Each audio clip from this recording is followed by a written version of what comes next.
शिकूया AI ची क्रांती. चला करूया MSCIT. आजच नजीकच्या MSCIT केंद्रात आपला प्रवेश निश्चित करा. इंधनाचा साठेबाजार रोखण्यासाठी एस्मा लागू, घरगुती आणि वाहनांसाठीच्या गॅस पुरवठ्याला प्राधान्य देणार. नैसर्गिक वायूचा पुरवठा आणि वितरण आता नियंत्रित करण्याचे आदेश. महाराष्ट्रासह बंगळुरू आणि चेन्नईमध्ये व्यावसायिक सिलेंडरचा तुटवडा निर्माण, तर LPGच्या कमतरतेमुळे 1-2 दिवसांमध्ये हॉटेल्स बंद पडण्याची शक्यता. हजारो कामगारांच्या रोजगारावर आणि खाद्य संस्कृतीवर टांगती तलवार.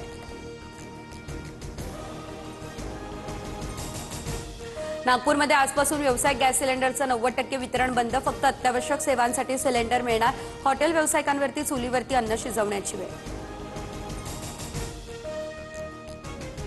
अमेरिका इराण युद्धाच्या शेतकऱ्यांना मोठा फटका. भाज्यांची निर्यात ठप्प झाली. दर गडगडले. भाजीपाल्यांच्या दरात आता मोठी घसरण.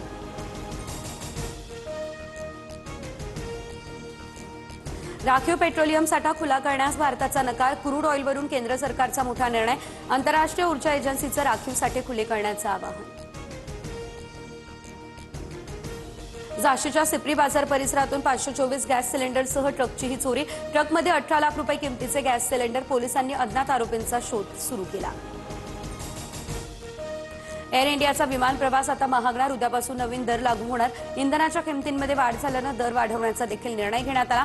नवीन इंधन अधिभार 3 टप्प्यांमध्ये लागू होणार. लोकसभा अध्यक्षांविरोधातील अविश्वास प्रस्तावावर आज मतदान. गृहमंत्री अमित शहा सायंकाळी 5 वाजता लोकसभेत बोलणार. शिवसेना पक्ष आणि चिन्हाबाबत आता उद्यापासून सर्वोच्च न्यायालयामध्ये सुनावणी. सरन्यायाधीश सूर्यकांत यांच्या खंडपीठासमोर सुनावणी होणार. कार्यपालिकेमध्ये 40व्या क्रमांकावरती प्रकरण सुनावणीसाठी निश्चित. नागपूरमधील RSSच्या कार्यालयावरती 23 मार्चला काँग्रेस आणि वंचितचा संयुक्त मोर्चा. देशाचे सार्वभौमत्व, स्वायत्ता आणि स्वातंत्र्याशी भाजप RSSची तडजोड. प्रकाश आंबेडकर यांचा हा आरोप.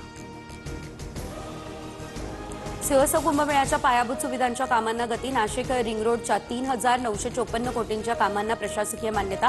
विभागीय आयुक्तांकडून नागरी कामांचा आढावा. प्रतिकूल हवामानामुळे राज्यातील साखर उद्योग संकटात. ऊसाच्या उत्पादनामध्ये 15% घट. साखर उद्योगाला 3,300 कोटींचा फटका, तर 4,315 कोटींची FRP थकली. पुण्यात 10वी परीक्षेचे गणिताचे दोन्ही पेपर फुटले. परीक्षेच्या 3 दिवस आधीच एका टेलिग्राम ग्रुपवरती पेपर लीक झाले. ग्रुप ॲडमिनसह सदस्यांविरोधात शिवाजीनगर पोलीस ठाण्यामध्ये गुन्हा दाखल.